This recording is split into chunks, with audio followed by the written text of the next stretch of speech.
Hello friends, welcome to our channel. இன்றைக்கி ஆரி ஒர்க்கில் பீட் லாக்கை பற்றி ஒரு சின்ன டிப்ஸ் மட்டும் பார்க்கலாம்.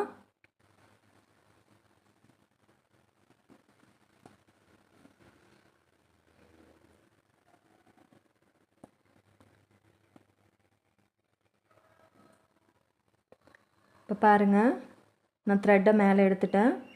இந்த மாதிரி நீங்கள் பீடை லாக் பண்ணும் போது எப்பயுமே பெரிய பீட் மேலே வச்சு லாக் பண்ணுங்கள்.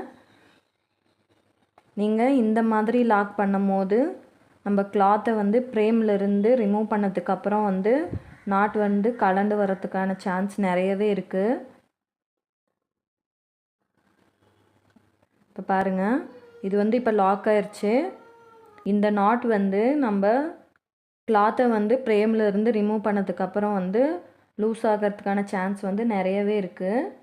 பிகினர்ஸ் எப்பயுமே பீட் லாக் பண்ணும் போது பெரிய பீடை யூஸ் பண்ணி இந்த மாதிரி நாட் போடுங்க. கண்டிப்பாக அது கலண்டு வராது. பிகினர்ஸ்க்கு இது ஆரம்பத்தில் கொஞ்சம் கஷ்டமாக தான் இருக்கும். ப்ராக்டிஸ் பண்ண பண்ண கண்டிப்பாக ஈஸியாக வந்துடும். இந்த லாக்கை யூஸ் பண்ணும் போது எப்பயுமே பெரிய பீட் மேலே வச்சு லாக் பண்ணுங்கள். கிளாத்தை ரிமூவ் பண்ணாலையும் லூஸ் ஆகிறதுக்கான சான்ஸ் கண்டிப்பாக இருக்காது. இந்த வீடியோ பிடிச்சிருந்தா லைக் பண்ணுங்கள், ஷேர் பண்ணுங்கள். வேறு ஏதாவது டவுட்டாக இருந்தாலே கமெண்ட் பண்ணுங்கள். மறக்காமல் சேனலை சப்ஸ்கிரைப் பண்ணிக்கோங்க. ஓகே ஃப்ரெண்ட்ஸ், பாய்.